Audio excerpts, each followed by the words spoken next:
Je reçois Alexandre Jardin, écrivain, qui sera notre invité vedette lors du colloque le 22 janvier au Salon du Travail. Alexandre Jardin qui parlera évidemment de ce mouvement bleu-blanc-zèbre et qui nous parlera développement économique et comment aller au-delà d'une France un peu bloquée à cause de ses lourdeurs administratives et autres. Alexandre Jardin, bonjour. Bonjour. Alors, la France est véritablement bloquée quand on vous écoute. Non, en haut, pas en bas. En bas, elle va très très bien. Elle fabrique de la solution. D'accord. Ça veut dire que partout en France, il y a une France qui va bien en réalité. Elle ne demande qu'à aller mieux. Oui.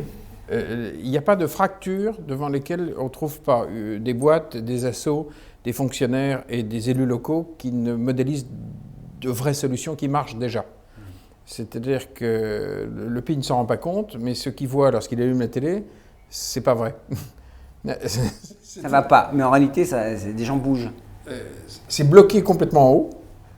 À peu près tous les pouvoirs s'annulent. Tout le monde a peur. Tout le monde est congelé. Et dès qu'on descend localement, il y a des politiques d'emploi qui marchent. Il y a des associations. Des politiques de logement qui fonctionnent très très bien.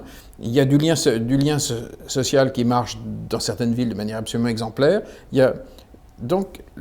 Mais simplement, nous ne savons pas pour l'instant, et c'est ce qu'on est en train de faire avec notre mouvement, essayer de mutualiser les créatifs, les courageux, les faiseux, pas les diseux. Alors justement, qu'est-ce que vous allez faire précisément ?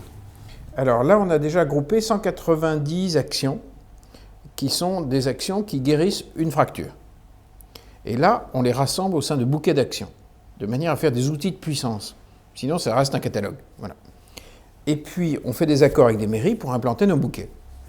Et on fait monter tout ça, vous allez en entendre parler absolument partout, de manière à ce que dans un an, on ait groupé une force aussi médiatique, rassemblant des gens qui ont du crédit moral. D'accord. Et qui créent de l'emploi, au final, et qui créent de l'activité et de l'emploi. Ça dépend.